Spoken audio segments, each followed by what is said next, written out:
Hello and welcome to round 2 of the Parenting Roundabout podcast. I'm Terri Morrow and I'm here with Catherine Holecko. Say hi, Catherine. Hello. Usually on this podcast we talk about parenting issues, but once a week, Catherine and I like to get together to discuss TV, movies, books, and other entertainment topics because it's nice to talk about something other than parenting for a change. This week, we are going to talk about the West Wing Weekly's Big Block of Cheese episode and the Netflix series The Crown. But first, it was Guilty Pleasures night on Dancing with the Stars, and also somebody gave the judges Happy Pills night, apparently, because yeah, no kidding. They were generally pretty cheerful. Even when Len was holding up low paddles, he had a big smile on his face. I know. I wrote down, wow, Lenny's in a great mood until he didn't like Jordan's. He didn't like Jordan's. Yeah. Which that was one of those where, yes, I agree. There was not much Charleston content, but what was that music you gave them? That did not sound like Charleston music to me, nor was the whole theme. So it's like, how is she supposed to make a Charleston out of that? I think given those limitations, I think she worked it in quite nicely. Yeah. I mean, that could easily have been just a running around dance, and they had a lot of dance content in it. Maybe it wasn't the right dance content, but still, there was some actual ballroom dancing. I thought it was really charming the way the way she did it, and obviously it was well executed because it's Jordan, right? But I thought it was a really clever way to try to work in the Charleston and the graphics and the lighting and the everything. That was very cool. It was, sometimes I think there were a couple moments where I was like, okay, back up on the special effects because I can't see what they're doing. But in general, I thought that it was really fun. I thought it was a make the best of an impossible situation dance, and it was adorable and enjoyable, and they should have cut us some slack because, I don't know what, I assume she gets assigned the music and has to do something with it. I don't know how much leeway they have in choosing their theme. Right. But, you do your best with what you got. And I think she really did. I enjoyed that dance. That was fun. As opposed to like Sasha's, which really, theirs was jazz, so you could pretty much do anything, but they did nothing. They really did nothing. I mean, it was a very cute skit. Yes. And made me want cake, but still. Yeah, there was really very little dancing in that one. Yeah, you can get away with a lot with jazz, but maybe not quite that much nothing. No. So. I agree. Yeah. But I mean, I like her. I feel bad saying that. This, in general, it was a very upbeat night. Everybody was saying nice things about everybody, and all the dances were really fun and funny, and I really enjoyed the ones that had like a little skit instead of another practice room thing, like the Emma and Drew had that funny little thing with the lie detector. And, right. A few other ones did that. I thought that worked really well, and I wish they would do that more often because we really don't need the little interviews before week after week after week. You use up all your material by week 3, and then you're just... Yeah, and then it's just the same thing again. Like, Vanessa likes to go out with the girls. Vanessa's a mom. Like, we know. Come on. Yeah, so that they should do more of that. That was really fun. I liked that. And it was a very enjoyable night. I mean, it was hilarious when Nick was up there in his leotards doing... Enjoy it when they show that they're just up for anything. Yeah. Even dancing around in that thing. That was a riot, I thought. Yeah. His wife had a very cute dress, and he had that. Right. But funny. And Lindsay had sequined pajamas, and right. That was a cute dance. Yeah, I was a little surprised how much the judges were crazy for it, but it was fun. I mean, the bit with the standing up bed, that was kind of fun. That it looked like they were down. I call shenanigans on her saying she has no dance experience because I'm pretty sure she has dance experience, but it's still fun to watch. Yeah. If I were a judge, I would take points off every week for Mark's hair, but I guess that's not really her fault, although she's got some hair stuff going on too. Yeah, I don't like her situation with her pigtails and stuff. Like, yes, I guess they're made for each other in that respect. And I liked Tom's little skit about working as a mime for Mark's hair fund, and Mark showing that he has a sense of humor about it. Although, dude, seriously, you look ridiculous. Yeah, and he does not agree that he looks ridiculous. He may have a sense of humor, but he's secretly like, I know, they really think I look great. No, they don't. And Alan, dude, I'm happy to see you again. Very happy you get another little feature here. You seem like a really nice guy. Cut off the man bun. Just stop. You look ridiculous. Yeah. So, I'm an old lady, but I'm not a crackpot. So, they need a lot more. Tom needs to get out there and hustle a little bit more because all these guys need a haircut fund. There's a lot of haircut fund issues. Sasha's hair looked okay. Yeah. Emma must be telling him, no man bun for you. Yeah, no. Yeah, but Ardham needs to lose the bleach. Yeah. Alan needs to lose the man bun. Yeah. Come on, guys. We need a hair intervention here, clearly. But everything, Frankie's dance was fun, and he continues to be enjoyable. And I was so wrong about him. I thought he was going to be the one who is like, fire my agent for suggesting I do this, and he is so into it. He is beyond, excited. That is for sure. It is very cute and very endearing and tones Whitney down nicely, so she's enjoyable too.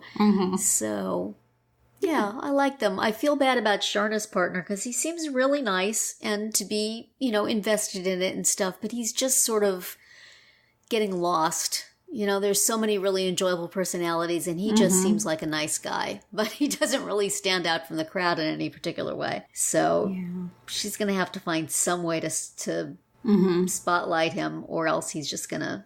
People are going to forget he's fade there. Away. Yeah, because going to vote for him.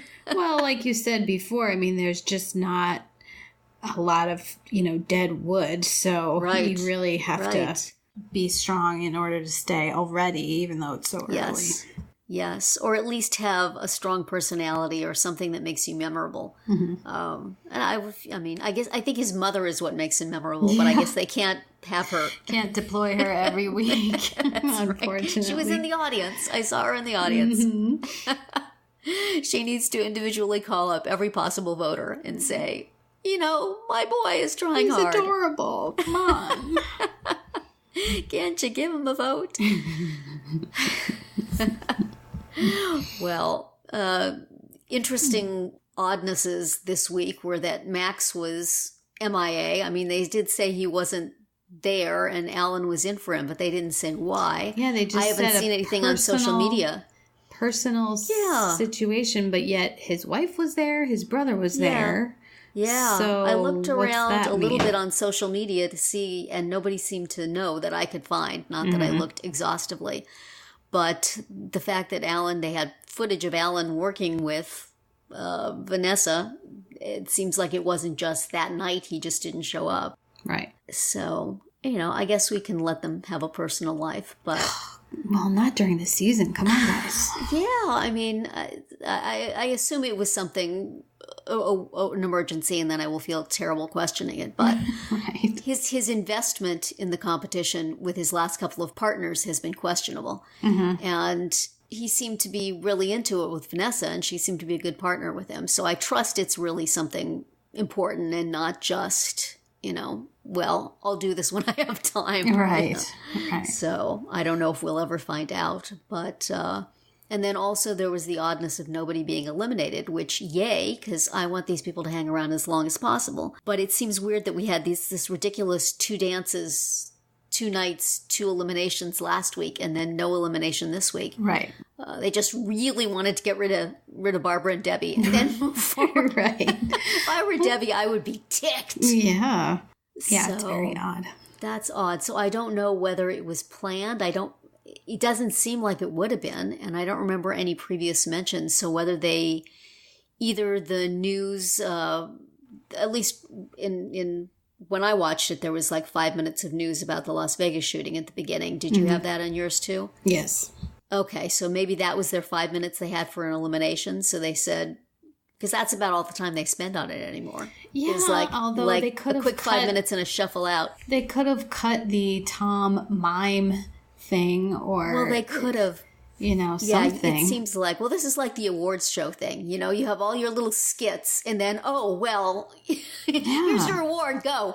So, yeah, it seems like maybe there's some technical reason why they couldn't. Maybe that time that Tom is miming is when somebody's changing, or they're setting up the scenery for the next thing. True. It may be that they don't have that kind of flexibility in the schedule. Yeah, at this point anyway. Right. Or they just felt that it was a difficult night. It had been a difficult day, and maybe it would be nice to have something that was just fun without anybody, going at the end, which I approve of. Sure. That's fine. I wish they had been a little more, they'd explained it a little more, but maybe they felt that was inappropriate. I don't know. So I could be completely wrong, and maybe this was always planned, but I don't think so. Yeah. And I wonder if it'll change who goes home, because they're counting in this voting tonight also. Yeah. They change the entire course. My gosh. Crazy.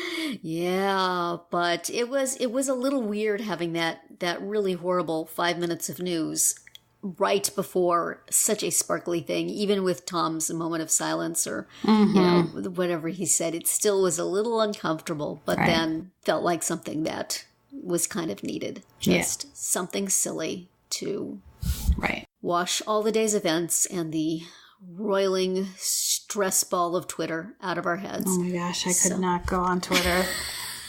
I would every now and then I kind of peeked and then said, nope. And then slam. Slam that laptop closed. Like, no. I can't. Better places to get news than that. So, yeah. So it felt good to just sit back and watch people in pretty costumes dance silly dances to peppy music. A good week. And so if it had been a most memorable year week, I think they maybe would have had to just take the night off. Yeah. It's like, we can't handle that now. We cannot have another tear fest right now. No. Absolutely Guilty Pleasures not. Night was the perfect little antidote.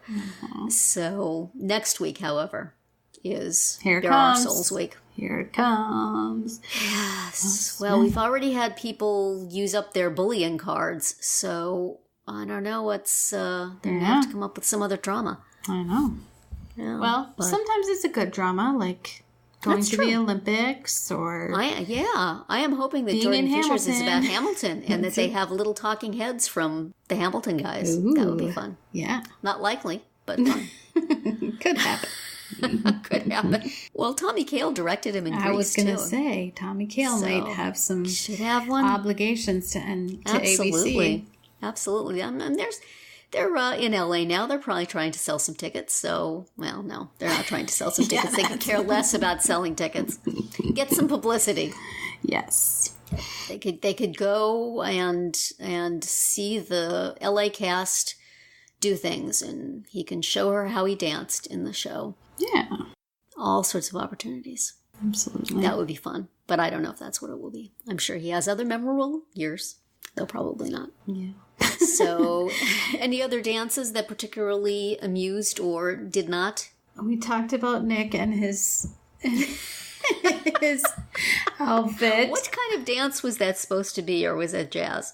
It was jazz. Yeah, it was jazz. Which on this show means just do whatever you want. Free for all.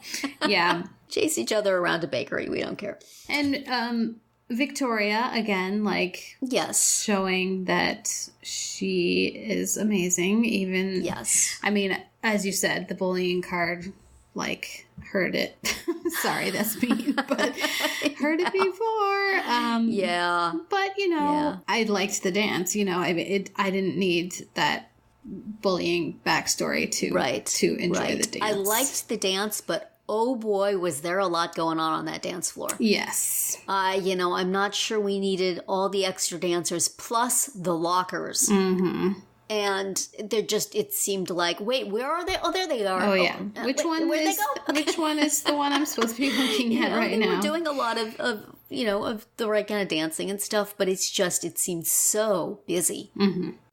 And it may be, did Carrie Ann say something about the trickery that we use to disguise the fact that our partners can't actually do the dances? Mm-hmm. I felt like she had the mists of wheels on, lockers on wheels.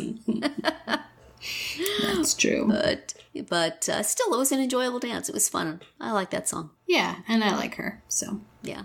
Yeah, I do. So that was fun. The Fresh Prince one was... Well, that was Derek that you were mentioning before. That was Derek that I already mentioned. And it was sort of light on content, and also whoever was singing that thing is no Will Smith. Yeah, I agree. Like, they were It was kind of awful. It was so weird the way that they were accenting the rap. I thought, I wasn't a fan. That was unfortunate.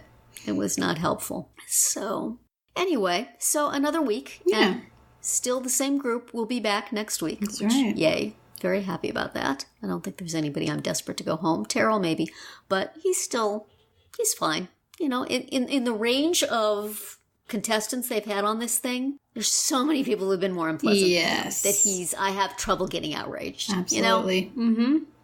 Yeah, he's there. That's who he is. That's what they brought him in for. What do you want?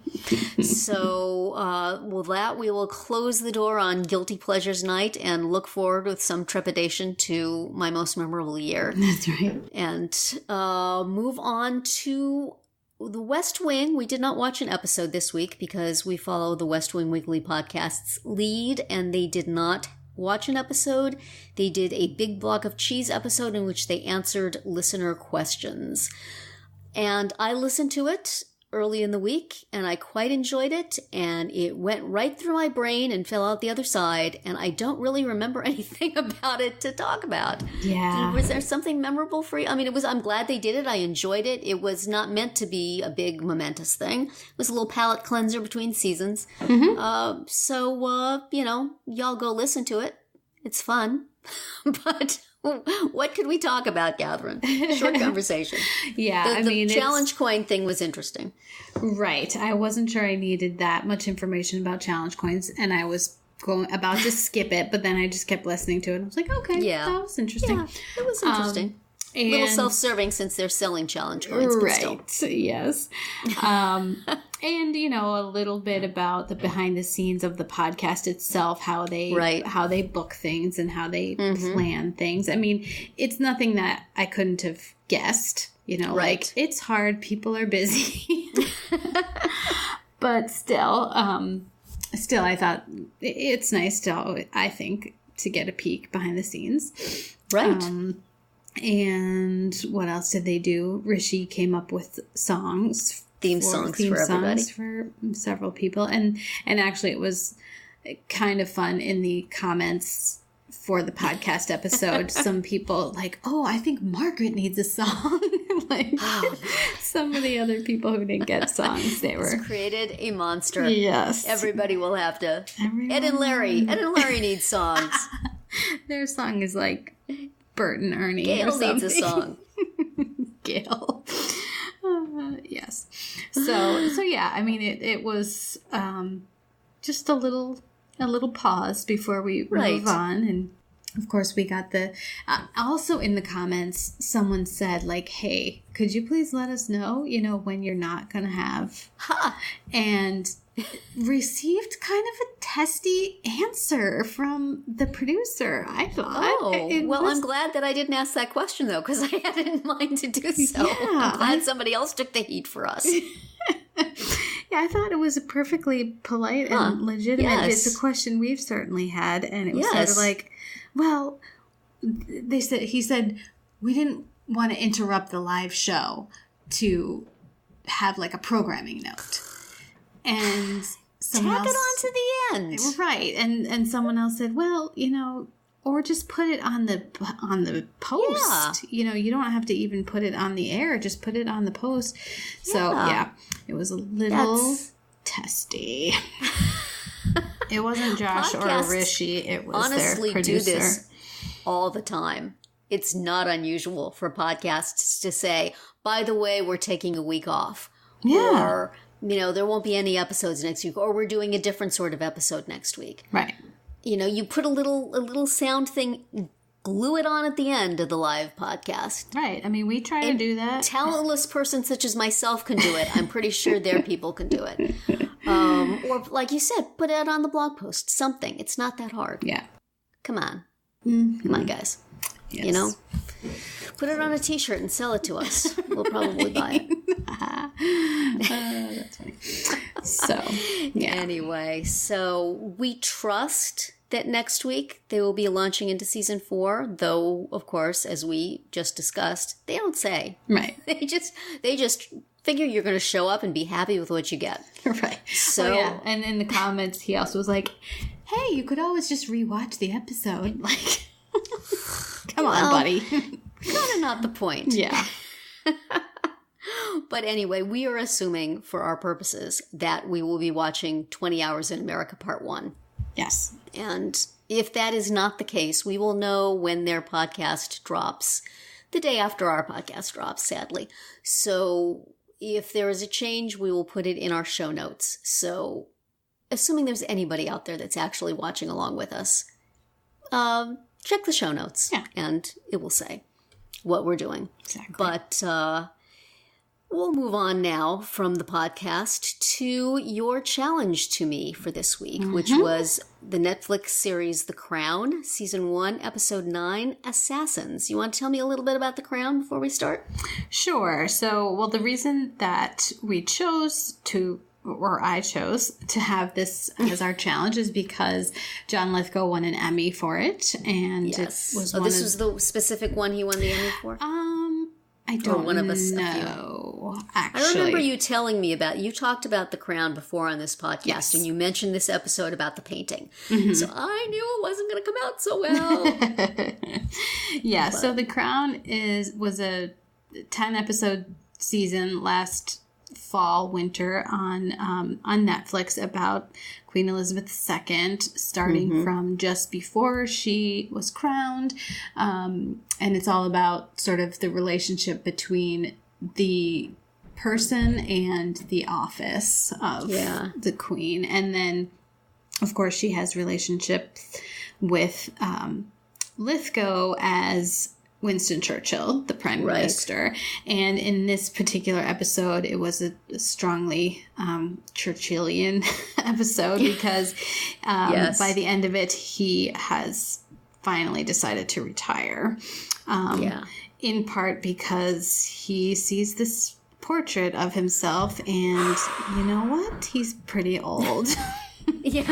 I mean, he is 80, so like... Yeah. But there's some really great scenes between Claire Foy, who's playing the Queen, and Harriet Walter, who plays his wife, and also, I forgot the actor's name who plays the painter, and Lithgow as Church. Yes, that's his name, and he apparently was on Game of Thrones, which I don't watch. Yeah.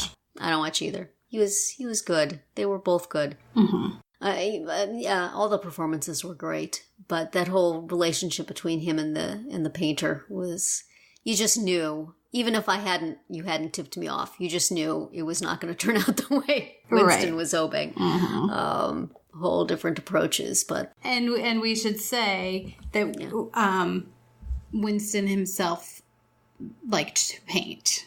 I mean, I don't know if you should call him a painter, but whatever. He liked to paint. So he was interested in the process and whatever with this guy. But clearly they were from different Yes. Well, generations certainly, and schools. That scene where they're both talking about having lost children was very affecting. Yes. In their particular ways. But yeah, it was interesting. I really liked, Lithgow was fantastic. I loved that performance. He was really embodied that role. I wasn't thinking, oh, here's John Lithgow doing something. It was like, here's Winston Churchill. He was excellent. And I really liked the actress who played his wife. Mm-hmm. Just, mostly just reaction scenes and shots and stuff. But it just, you could see a whole relationship in her face. Absolutely. It was wonderful. And the part with the Queen, I think it suffered a lot from me not having seen any anything of the series before this. I mean, I looked on Wikipedia a little bit to kind of catch up, but I haven't seen what's led up to this, and I don't know that much about British history of this period. Right. It's like, I know who Churchill is, and, I kind of know some of the characters, but, and if they'd come up with, like, their name on a placard as they walked into the show, I might have been able to put it together, but it's like, who is this and why, so I kind of eventually figured out, the person on the horse who was being snotty to her, that was her sister? Her sister, Margaret, yeah. Okay. And so I sort of was able to piece it together, but that definitely, it would have helped if I had known or cared about royalty and kind of... Sure. I'm sure I would enjoy it more if I knew all the backstory. Didn't seem to be that much... What does one do as queen? Because it seems like she has a lot of time on her hands. She spent like 45 minutes putting on face cream and hung around with her horses and talks with...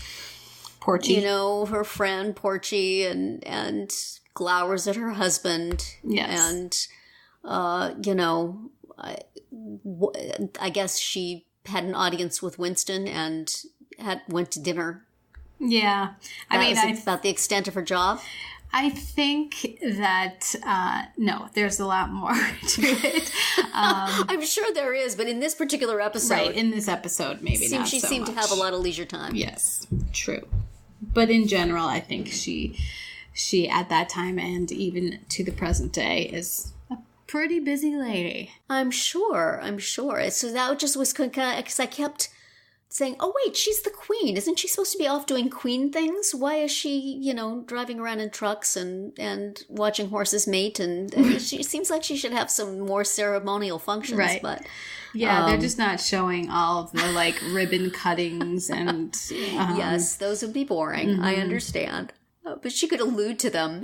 I'll come watch the horses after the ribbon cutting. Yes. Well, and some of the meetings all morning.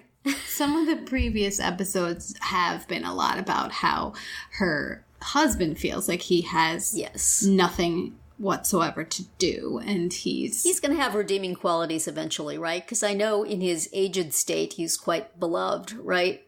In this, he's kind of an ass. Yeah, it sort of depends on who you ask. Okay. See, I know nothing of I do not follow the royals particularly. Well, I mean, I know their names. He's so old at this point that people are just like, wow, it's amazing that he's still standing. So good for him.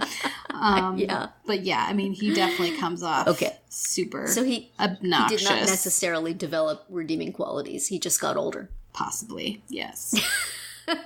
It's a convenient thing. If you just hang on long enough, then you can be a jerk and people will say, oh, but look how old he is. Right. Let's do a painting of him. It's really insulting. Yeah. I mean, painter guy, I feel you and all, but telling the guy, it's the decay. See, look, the decay. That's right, you. That's what everybody wants. It's probably not going to win you a fan. That's what everybody wants to be looking like for posterity, right? Find a more poetic way to say it, brother. Come on. So, there will be another season of The Crown coming. I don't know when, but I believe it's coming soon. And actually, I think they have a whole bunch of them planned, and they have different actresses at different ages? set up to play the Queen at different times, I believe. That's, it also reinforces to me what I get out from reading books like The Royal We, that being like Queen doesn't seem like it's a lot of fun. Mm-hmm. Being in the royal family seems like it's kind of a misery. I mean, I'm sure, luxury and nice places to live and good food and pretty clothes and all, but holy cow, I think I'd rather just have my little life. Well, it's very constricted, right? I mean, there's a lot of obligation and there's a lot of duty, and yes, you don't get really no choice, make your own decisions, right?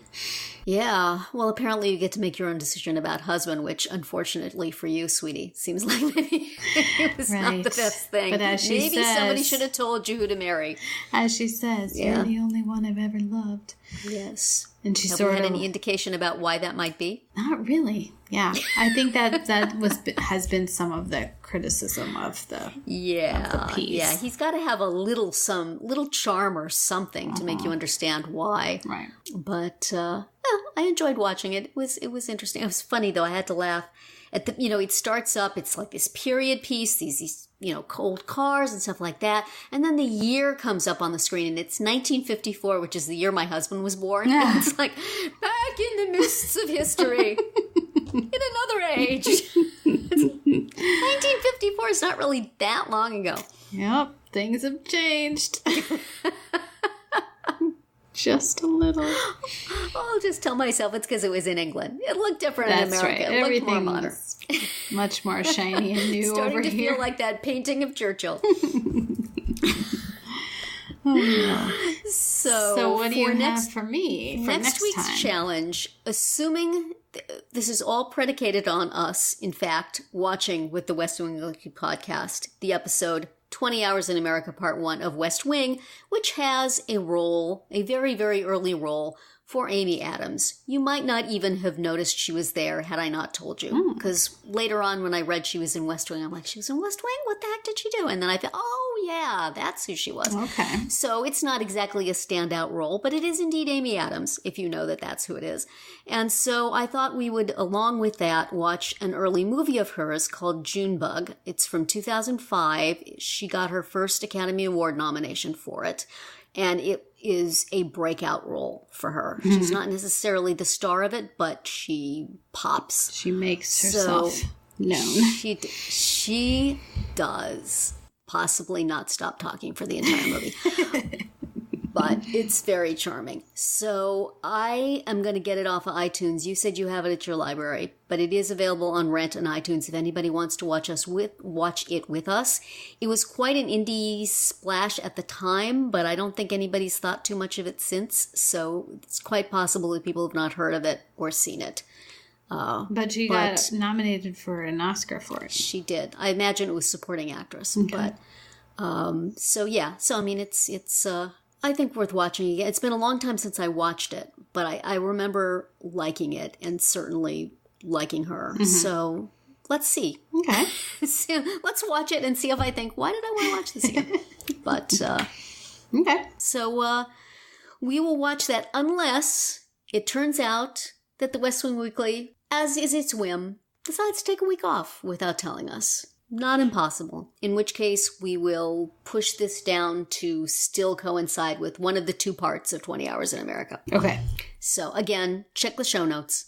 And unlike other podcasts we won't mention, we state things very clearly in our show notes about what we're going to do next. Right. So one of the single ways we are better than the West Wing podcast. We aim to please. One, but we cling to it. So that is going to be it for our round 2 today. Please subscribe to our Parenting Roundabout podcast so you won't miss any of our episodes, including our daily speed rounds and weekly group chats. As always, you can find recaps, links, and an opportunity to comment on our website at parentingroundabout.com. Goodbye, Catherine. Bye, Terri. Goodbye, everybody.